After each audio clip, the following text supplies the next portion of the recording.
bermakna jika kau mensyukuri segalanya. Tetap semangat buat kamu yang lagi berjuang. Selamat nonton dan selamat beristirahat.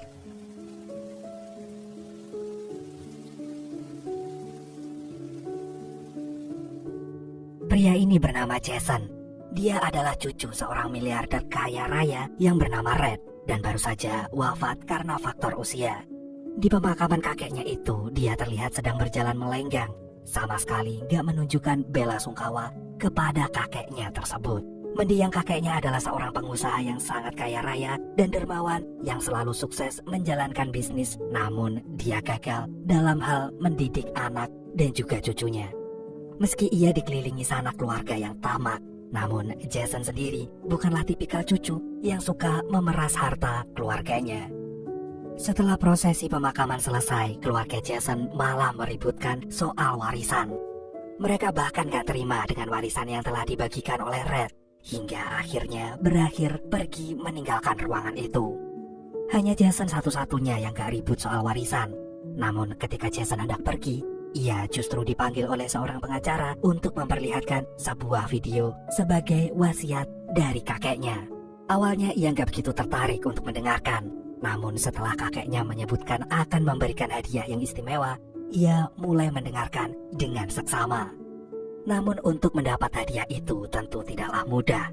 Jason harus melewati serangkaian ujian dan selama menjalaninya, ia akan diawasi oleh pengacara tersebut. Jika berhasil, maka ia akan mendapatkan hadiah yang sangat berharga.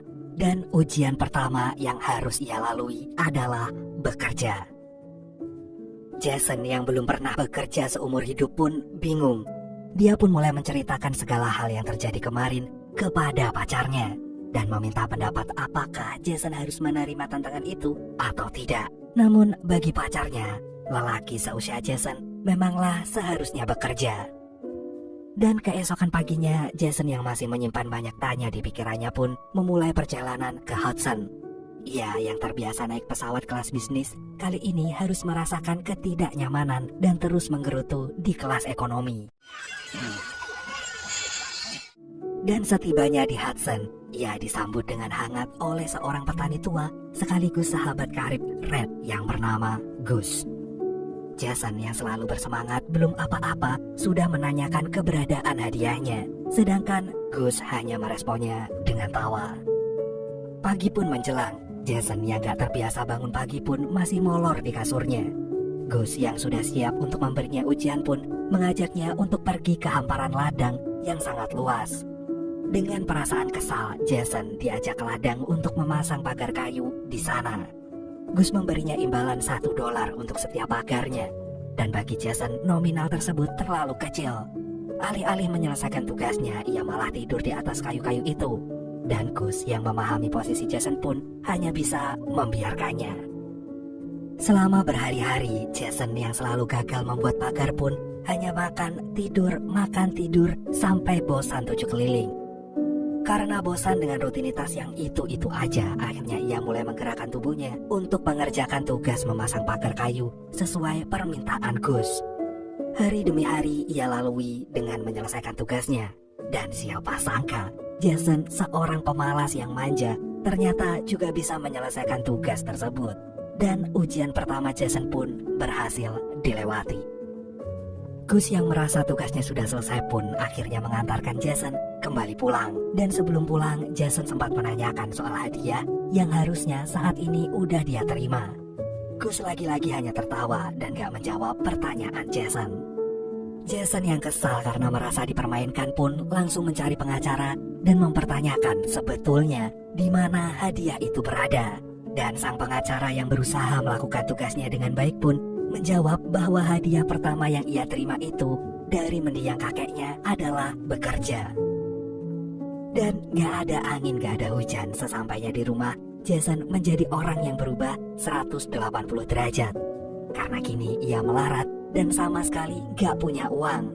Rumah mewah, mobil, perabot, dan seluruh fasilitas yang biasa ia terima sudah ditarik dan gak bisa dinikmatinya.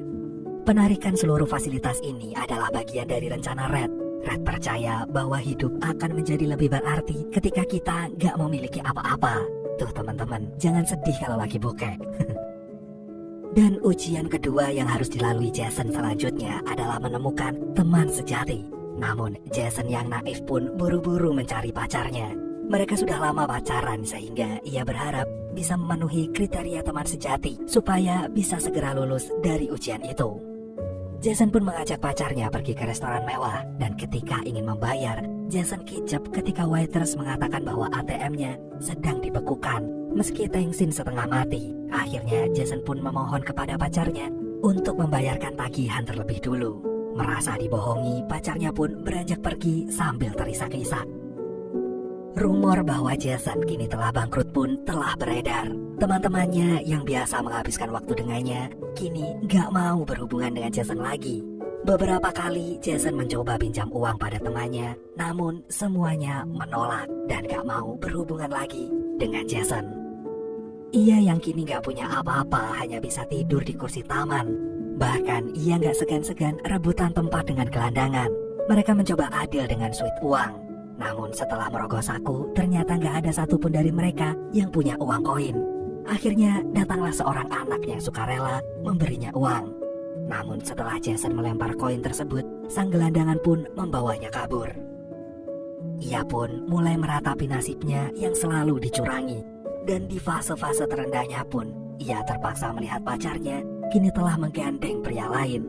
Jason yang hatinya remuk pun semakin sedih ketika menyadari sampai saat ini belum juga menemukan teman sejatinya. Keesokan paginya, Jason terbangunkan oleh suara anak kecil dan ibunya yang diganggu oleh seorang gelandangan. Ternyata orang itu adalah Alexia dan juga Emily.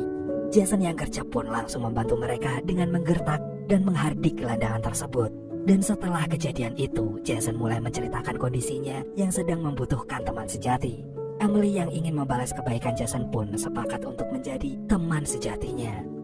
Setelah semua kesepakatan itu, Emily dipertemukan dengan para pengacara. Mereka sampai mencurigai Emily bekerja sama dengan Jason. Namun Emily menjawabnya dengan cerdas, sehingga para pengacara mulai mempercayai ketulusan persahabatan mereka berdua. Namun, habis manis sepah dibuang. Setelah selesai membuktikan bahwa Jason berhasil melalui ujian menemukan teman sejati, ia meninggalkan Emily begitu saja. Ia bahkan gak menyadari betapa terpukulnya Emily yang telah membantunya dengan tulus. Setelah berhasil melalui ujian kedua, akhirnya Jason pun menerima kwitansi. Namun, Jason terkejut sekaligus kecewa setelah melihat angkanya. Ternyata ia hanya menerima gaji sebesar $1.600. Di dalam kwitansi tersebut juga dituliskan bahwa sebaiknya Jason menggunakan gaji pertamanya itu untuk membantu orang lain. Orang yang terbesit di pikirannya pertama kali adalah gelandangan yang pernah berebut bangku taman dengannya. Ia ingin membagikan gelandangan itu $100. Jason pun memanggilnya sambil berteriak. Merasa terancam, gelandangan itu malah justru kabur dan lari terbirit-birit. Rupanya ia takut ketahuan hendak mencuri tas milik Alexia. Jason yang penasaran mulai memeriksa tas tersebut dan menemukan surat dari rumah sakit. Ia sempat syok karena ternyata Emily sedang berjuang melawan penyakitnya. Jason yang mulai khawatir pun bergegas menghampiri Emily di rumah sakit, sekalian mengembalikan tas milik Alexia. Begitu sampai di rumah sakit, ia kembali dikejutkan bahwa ternyata selama ini Emily selalu menggunakan rambut palsu. Jason yang gak mau membuat Emily merasa malu pun hanya masuk ke dalam ruangan untuk menaruh tas dan pergi setelahnya. Mengetahui kondisi Emily yang membutuhkan biaya perawatan rumah sakit, akhirnya Jason terpikirkan untuk memberikan seluruh gajinya untuk Emily. Tanpa ia sadari, kini ia benar-benar menemukan seorang teman sejati. Di hari berikutnya, Emily dan Jason pergi bersama ke gereja. Emily merasa bahwa kini gak ada lagi yang perlu ia sembunyikan dari Jason. Ia pun mulai terbuka dan menyampaikan keinginannya. Emily gak mau melihat ibunya merasa kesepian di hari ucap syukur. Alhasil, ia pun meminta pada Jason untuk bersedia menemaninya merayakan hari ucap syukur. Jason pun menerima permintaan Emily. Dan singkat cerita, Jason dan Alexia telah tiba di rumah Jason.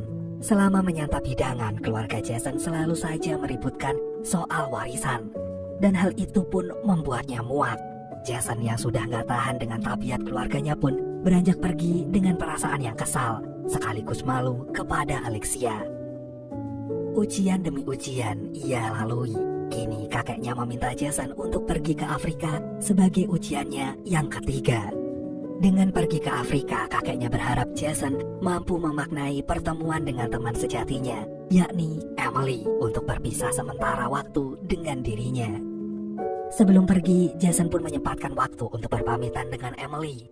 Emily yang ingin menghabiskan sisa waktunya dengan orang-orang terkasihnya merasa kesal karena sebentar lagi hari Natal akan tiba dan ia gak mau melewatkan Natal tanpa Jason, sehingga Emily pun memperingatkan Jason untuk segera kembali sebelum perayaan Natal.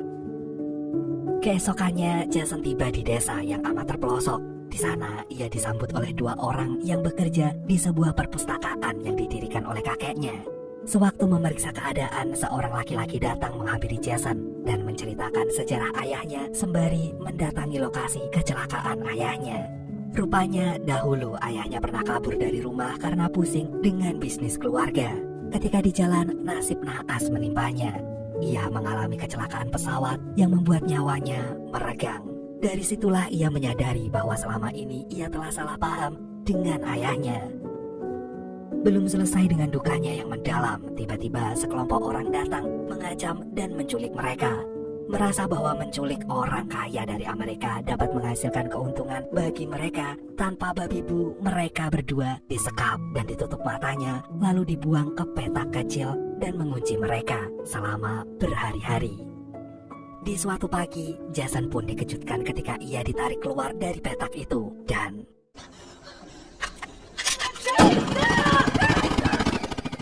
suara itu mengagetkannya, sekaligus menyadarkannya bahwa ia masih hidup. Di saat yang bersamaan, para penculik itu mengucapkan selamat Natal sembari minum bir, dan dari situlah Jason merasa terpukul karena ia mengingkari janjinya kepada Emily.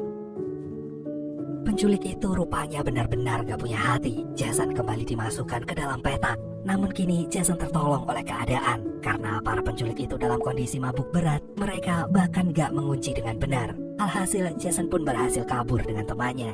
Dan dari situlah ia menyadari pelajaran bahwa kebebasan adalah berkat yang sangat berharga. Jason yang lama gak muncul kini akhirnya kembali pulang. Kali ini ia disambut oleh Alexia yang selama ini mengkhawatirkannya.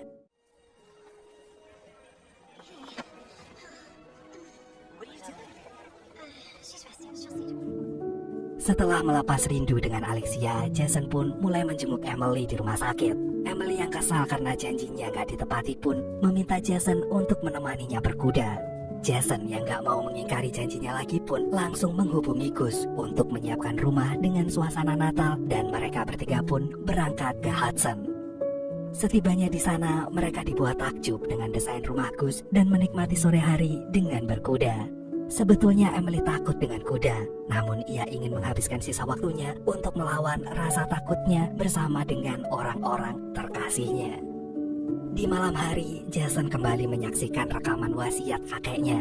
Sebagai ujiannya yang terakhir, kakeknya berharap Jason dapat meraih mimpinya sendiri, sedangkan ia sendiri selama ini gak punya mimpi. Sehingga ia pun bertanya pada Emily tentang mimpinya. Emily pun menjawab bahwa ia ingin menghabiskan waktu dengan orang yang dicintainya dan orang yang mencintai dirinya.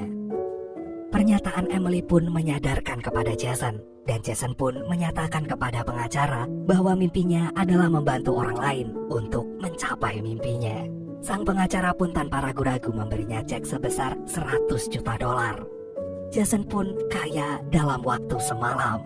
Namun kekayaannya itu gak lantas membuatnya kembali seperti yang dulu. Dengan kekayaannya yang berlimpah sekarang, ia menggunakannya untuk merancang dan mendirikan yayasan dengan menggunakan nama Emily sebesar $3,5 miliar yang diperuntukkan bagi yang sedang berjuang melawan penyakit. Tiba-tiba Alexia mendapat telepon yang mengabarkan bahwa baru aja ia mendapatkan kabar bahwa anaknya wafat di rumah sakit. Jason pun terpukul mendengar kabar itu. Ia menyesal setengah mati karena ia gak bisa menemani Emily di sisa akhir hidupnya. Beberapa waktu setelah kepergian Emily, akhirnya kini yayasan dengan nama Emily berhasil diresmikan. Meski sayang sekali Emily gak dapat hadir di tengah-tengah mereka, namun cintanya akan selalu abadi. Setelah melalui duka cita, Jason kembali mendapatkan warisan yang sebenarnya dari sang kakek. Ia mendapat warisan sebesar 20 juta dolar. Namun rupanya hal ini gak membuat Jason tergila-gila. Karena rupanya selama ini ia melalui masa ujian yang diberikan oleh kakeknya. Ia mendapatkan banyak hal berharga dalam hidupnya yang gak bisa ia dapatkan dengan uang, yaitu teman sejati dan cinta sejati.